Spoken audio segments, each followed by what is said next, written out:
Mardi 8 novembre, ceux qui sont abonnés à Salto ont pu découvrir avant les téléspectateurs des M6, la deuxième partie du bilan de l'amour est dans le pré. Et quel choc, quelle déconvenue.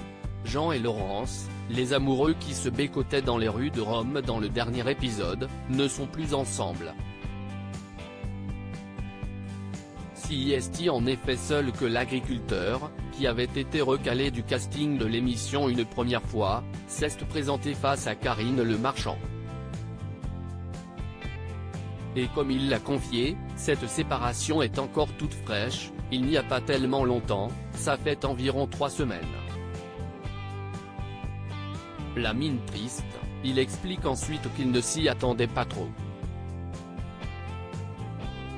L'animatrice n'a quant à elle pas caché sa surprise et sa déception. Lorsque Jean s'était plongé quelques jours dans le quotidien de Laurence, tout le monde avait pu constater que l'idée de vivre loin de sa fille, Laurence élève seule ses enfants depuis la mort de son mari, ne serait pas chose évidente pour celle qui est au cœur d'un scandale dans sa ville.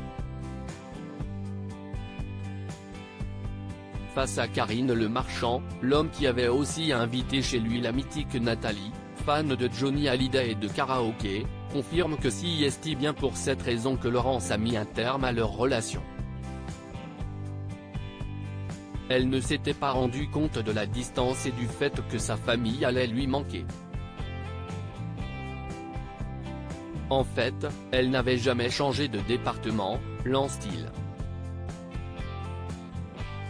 Et de poursuivre, sans amertume, je ne m'y attendais pas mais je ne lui en veux pas spécialement car je la comprends. Comme il est gentil, Jean. Le père de famille qui a connu des séparations douloureuses par le passé a mis un peu plus d'une semaine pour se remettre de cette rupture qui lui a fait un choc. Je ne voulais pas venir au bilan mais je me suis dit qu'il le fallait quand même, continue-t-il. Concernant l'avenir, Jean espère qu'on lui écrira de nouveau et confie être tout de même heureux car grâce à l'émission, il fait de nouvelles rencontres, les personnes le reconnaissant étant bienveillants avec lui. Pas fermé à l'amour, il cherche une femme plutôt douce et gentille mais avec un peu de caractère quand même, âgée jusqu'à 60 ans et qui ne vit pas très loin de chez lui, dans les environs de Lyon. Côté audience, la première partie du bilan de l'amour est dans le pré diffusé hier soir a réuni 4,14 millions de téléspectateurs, soit 20,7% de part d'audience sur les 4 ans et plus et 29,1% sur la ménagère de moins de 50 ans. Un très bon score.